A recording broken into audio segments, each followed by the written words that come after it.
इस वीडियो में हम आपको बताएंगे प्रशांत किशोर की पटना की बांकीपुर सीट से जीत की 5 वजहें।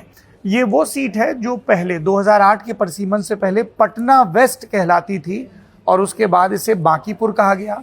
बांकीपुर से 2025 की विधानसभा में नितिन नवीन ने चुनाव जीता था। लगातार 2009 से वो जो लगातार जीत रहे थे, उसी क्रम में 6 के बाद से उनके पिताजी का देहांत हुआ था, नवीन कुमार सिन्हा का। अब मैं आपको वो 5 वजहें बता देता हूँ। पहली, हाइपर लोकल प्रचार रहा। बड़ी बड़ी रैलियों की जगह फोकस रहा डोर टू डोर कैंपेन पर। चाय के लिए लोगों के घर चिन्हित किए गए, जहाँ पर पूरे मोहल्ले के लोग आते थे। प्रशांत किशोर वहाँ चाय पीते थे और लोगों से बात करते थे। इसी तरह से कोने में सभाएं और मीटिंग, ये जो पैटर्न है उसको फॉलो किया गया। 100 150 लोगों की सभा की गई। दूसरी बात, बांकीपुर के लोगों को बार बार ये बताया गया कि ये सिर्फ विधायक चुनने का मामला नहीं है, ये एक स्टेटमेंट आप दे सकते हो पूरे प्रदेश और देश की जनता को कि किस तरह की पॉलिटिक्स आप चाहते हैं।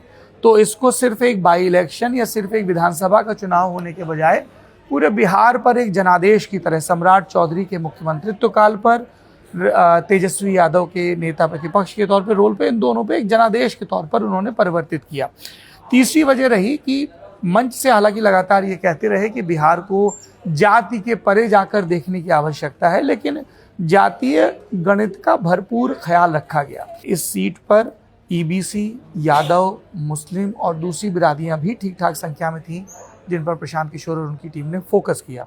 प्रदेश भर में जनसुराज से जो कैंडिडेट चुनाव लड़े थे 2025 के विधानसभा चुनाव में, उन्होंने पटना में आकर कैंप किया और माइक्रो लेवल पर अपने आप को पदस्थापित किया। तो ये एक बड़ी वजह रही, तीसरी वजह।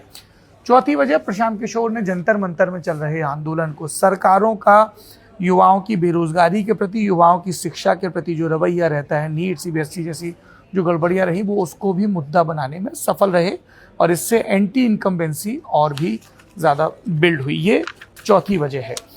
पांचवी वजह है कि भारतीय जनता पार्टी अपने उम्मीदवार को लेकर ऊहापोह में रही। पहले उन्होंने बंटी सिन्हा को टिकट दिया और बंटी सिन्हा के जब बाद में संज्ञान में आया कि उनके माता पिता दोनों चारा घोटाले के एक मामले में सजा पाए हुए हैं, तो आनन फानन में व्यक्तिगत कारण बता के उनका टिकट काटा गया। नीरज सिन्हा को टिकट दिया गया। मंडल के स्तर के, जिले में भाजपा के स्तर के कार्यकर्ता हैं।